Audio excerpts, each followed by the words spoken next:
You guys are live. So I will exit. I just want to say a quick note. NESday is so good, you guys. He's one of the first people that I met. So thank you, NESday, for being here. We always like you, Kat and me. And probably my brother too, even though he's never met you. Well, thank you so much, Dave. You're much too kind as usual. So maybe I will not have to punch you in the face next time we meet.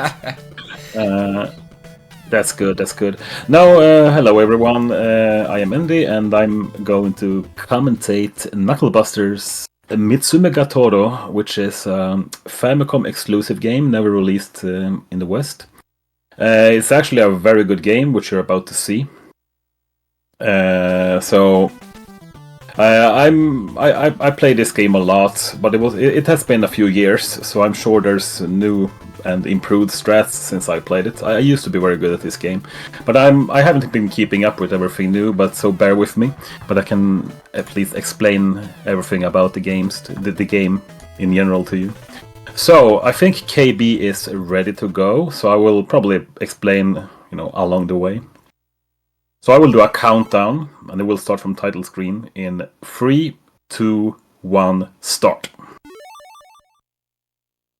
There we go.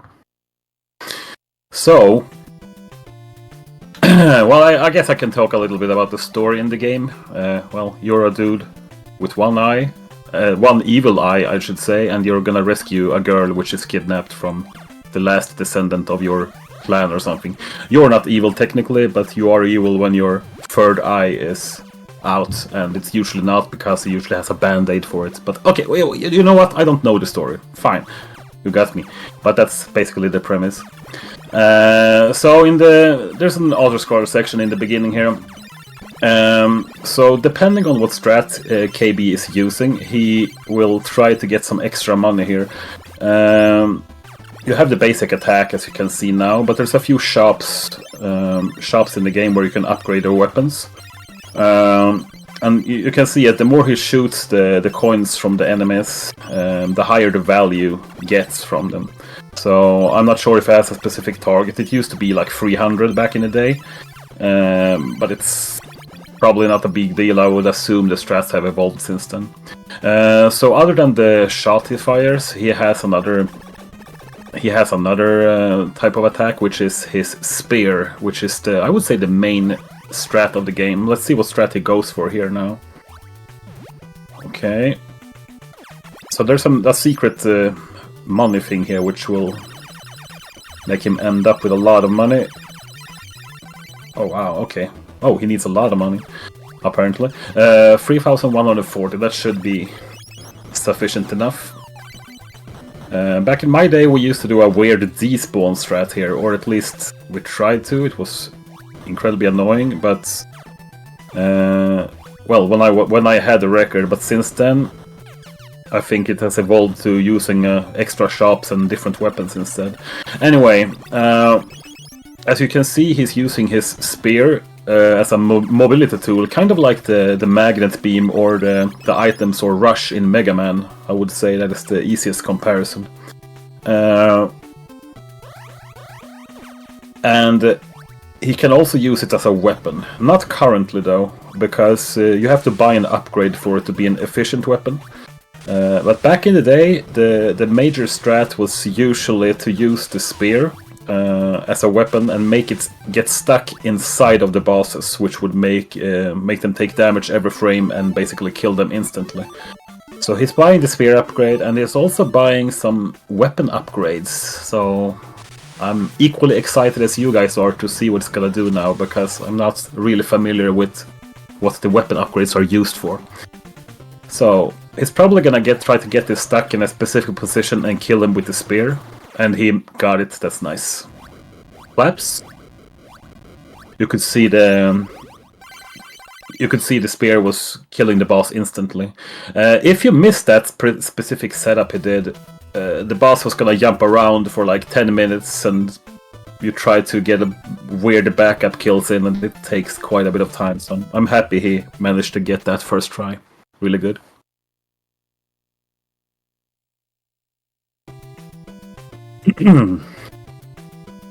Alright, we have the second stage coming up. I mean, it's not a lot of things to say. Basically, most of the stages talk for themselves, but what you want to know here is that the boomerang guys are proximity based, and also the patterns of the bats, or whatever it is, there's always bats. Those are also proximity based, so depending on your position when you enter their proximity, you get a desired outcome, I would say. And we can clearly see that KB has put, he knows what he's doing, he's moving the correct way, jumping in the correct spots. That was, I would say, an accidental hit, but those are fine. Generally, health is not a huge issue in this game. At least it didn't used to be. It's more about getting some interesting skips with your spear, knowing the enemy manipulations and getting fast kills on the bosses. You can die, it's possible, but the recovery is not too bad, I would say. There's a shop in basically every stage, and it's usually not the worst to, collect some extra money to get the spear upgrade back. So in this screen, the cave, he's gonna try to do a series of events to manipulate the platforms. You need to be a bit careful here. Oh, he got it in one cycle. Nice. Depending on your proximity and setup there, you can actually mess that up, and you will not get up in the cycle required, but that was really solid, really solid. You can also, that was a good showcase for the spear mechanics as well. He skipped a lot of, big part of the stage there. Alright, so he's opting for... Okay, that's a kill I haven't seen before. I used to do that as a backup kill back in the day, but it might actually be faster than what I used to do. You can set up you can set up an arrow inside him with doing a double arrow weird setup, but it's one of the tightest tricks in the game, so that setup looked really strong too.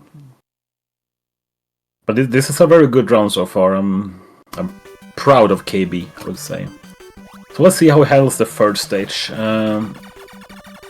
Those enemies he's shooting right there, they are invincible, basically. At least I don't think you can kill them. So he needs to shoot to get them out of the way. But there's... And what's also noteworthy about this game is the tunes. The music is... Actually, I think it's written by Hirao Iwatsuki. It's an amazing tune. Oh wow, he's getting more money here. Interesting. Oh, and that's a nice setup to multiply the money. This is interesting. I'm not sure what he needs the money for. So this is turning interesting. It might be a safety, as a precaution, because if I remember correctly, if you die, you most likely lose your money. But I honestly don't remember, so I'm sorry.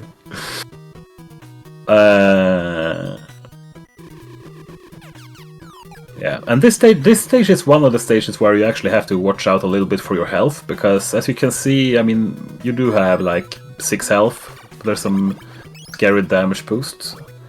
There was some pausing here. There must be some pause strat here that I'm aware of. I don't see any difference in the patterns as what I used to play, but I will ask KB later about that strat, actually. So here we have another scary room. Well, I guess you could basically call it almost an autoscaler, because you are limited on your movement based on the cycles in the ceiling here.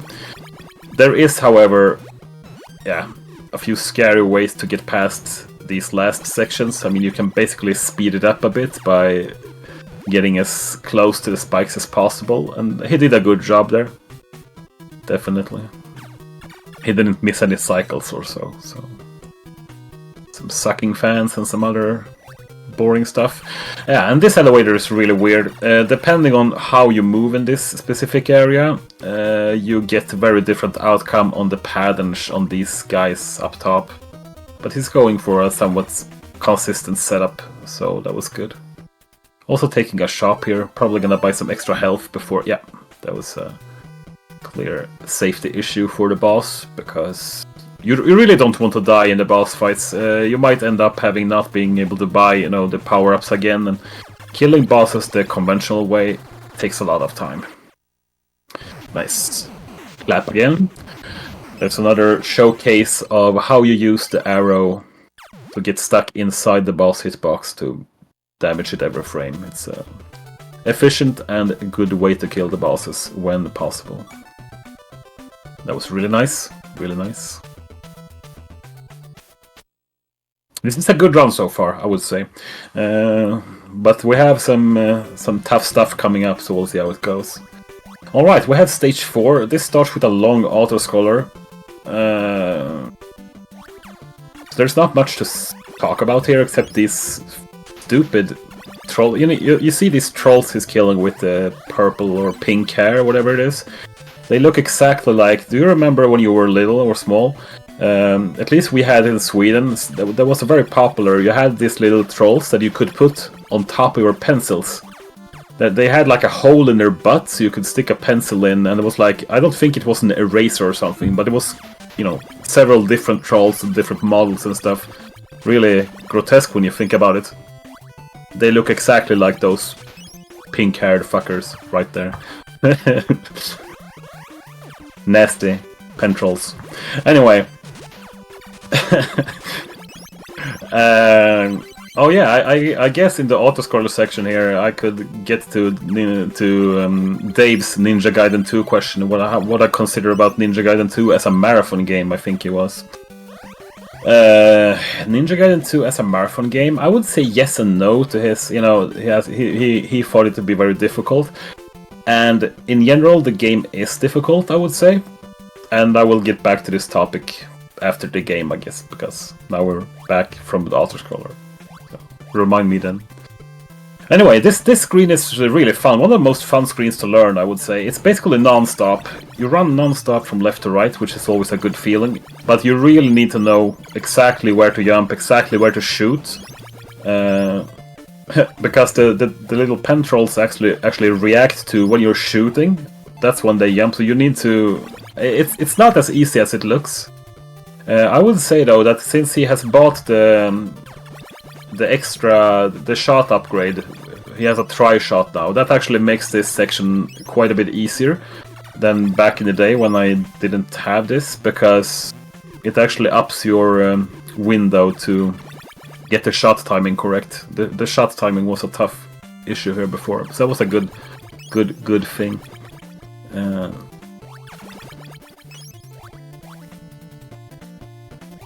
Not much to say about this particular screen. It's just a little, just need to get to the boss basically. This is another boss where you don't really want to mess up the quick kill setup, because it will take extra time. So let's hope KB gets the setup.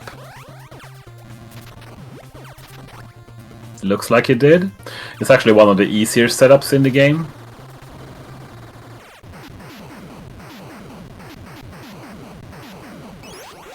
There's an interesting thing here. I mean, if you let that guy, if you keep that guy alive, or if you accidentally let him be alive for some time, he actually gets invisible and summons a lot of extra enemies, and it's basically almost impossible not to take hits from him, and it extends the fight quite a bit, so it's a good thing he got that cycle.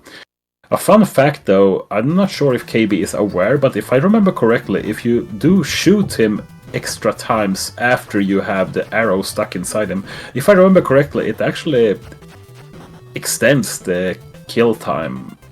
Don't quote me on this, but I think we did some testing back in the day that it kind of overrides the damage from the arrow somehow. Oh, either way, that was a very nice non-stop room. This is the start of the final stage in the game, and there's a lot of... I guess you could call this an auto-scroller. The pattern is the same every time, so as long as you know what you get, there's no real risk of dying. The spikes are insta-kill though, and it's possible to mess up, so I'm not gonna commentator's curse this. So, but it looks like he knows what he's doing, of course. So there's gonna be a couple of more of those rooms, so I guess I can say short about Ninja Gaiden 2 again, that it's a tough game to run.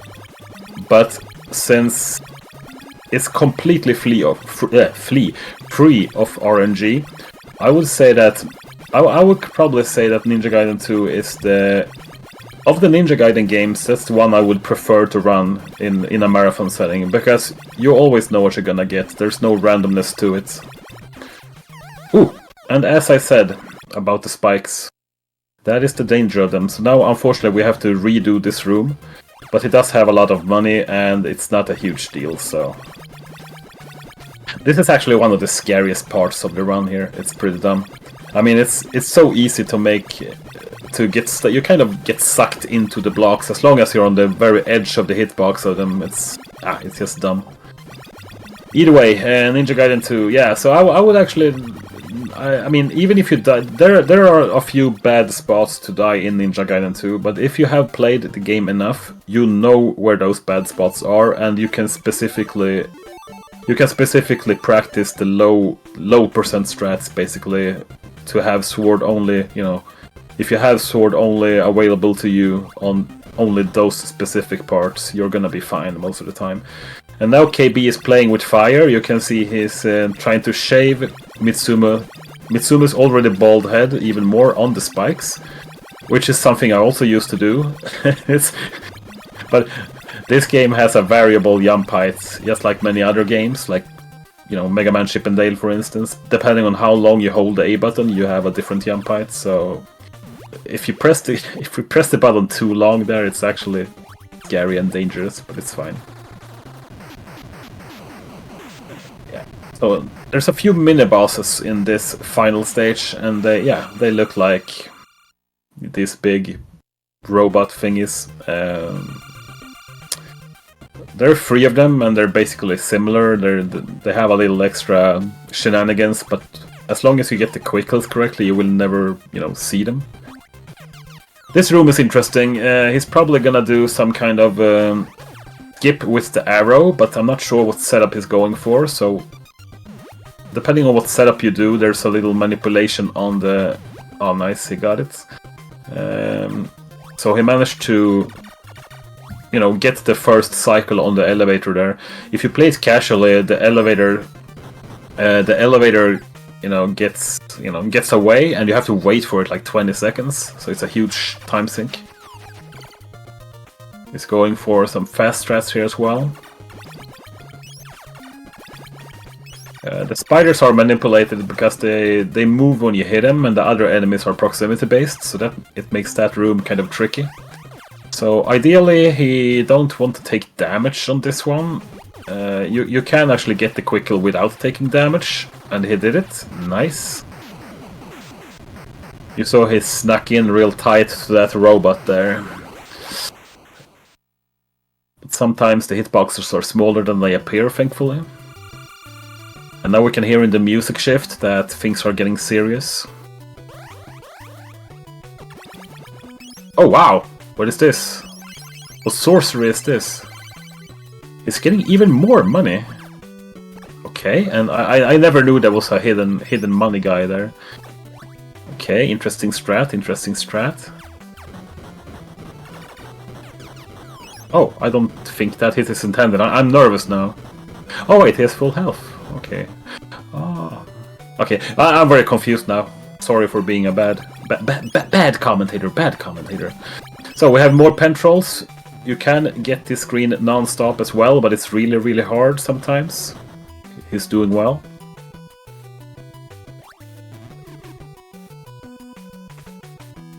There's a path diversion there. You can take the upper path if you want one additional shop, but it doesn't seem like he wants it.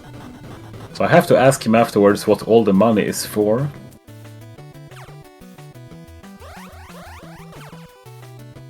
So, third attempt of the quick kill coming up here. Oh, he's doing the fast setup. He's going for it. Whoa! You could see he actually got off the arrow and grabbed it again in a small jump there. That's pretty tough to do. So he wanted to show off for the last mini boss there. Now we have the final boss coming up. We have unless they found something, we have a 50-50 chance of getting a good or a bad pattern. If you get the good pattern, good thing, you kill him instantly. If you have bad luck, it will take quite a bit of extra time. There's nothing we can do about it. But there's two phases, first of all. The first one is not RNG dependent. He's gonna try to set up a quite precise quick kill with the arrow. So we'll see how it goes. Fingers crossed, everyone. Oh, a little bit too low. So unfortunately he missed the initial quick kill. So, but he most likely knows the backup strats here. And he does. Yeah, that was a solid backup. And now he's just gonna place the arrow in a specific position and hope that the boss gives him the right pattern. Oh, look at that! The boss gave him the correct pattern. We have time coming up when he loses control, which is basically when the girl starts appearing, which is now, I would say. Yeah, time. So that was solid. Was it like a 1928? That was so much. That was such a good run. There was no real misses on the quick kills. There were a few unintentional hits, but you always get those in that game. That was a real solid run. That was much. I mean, kudos to KB. That was a. I wasn't expecting. No, don't get me wrong. I looked at the PB run on speedrunning.com, which was like 22 plus minutes. I was expecting a lot safer strats than what we saw here. This was impressive.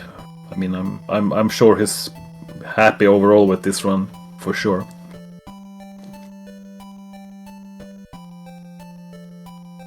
There's always, I mean, there was that stupid death in the, in the spike floor. Oh wow, this music, by the way, I love it. This is my favorite NES theme. Oof, I love it.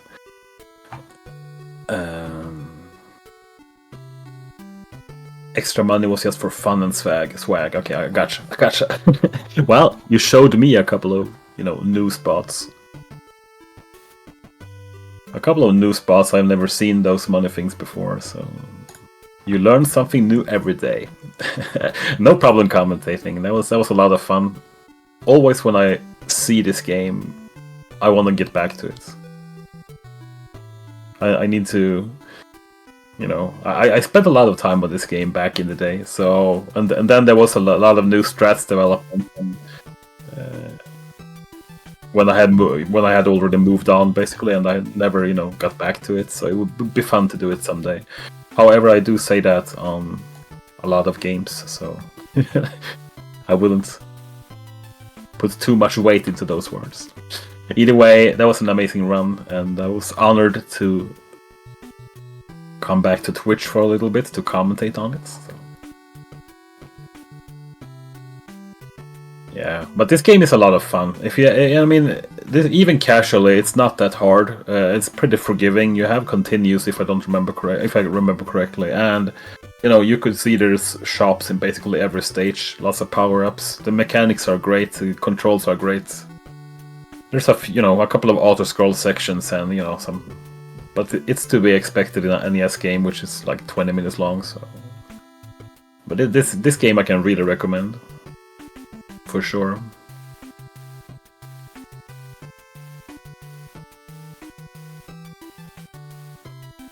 So I guess I will stick around for a little while. We have my favorite game, Batman, come up after this run, so don't go anywhere. Run by the exceptional Ryan. Thank you, KB. Thank you very much. That was very enjoyable. And good job on Ninja Gaiden 2 as well.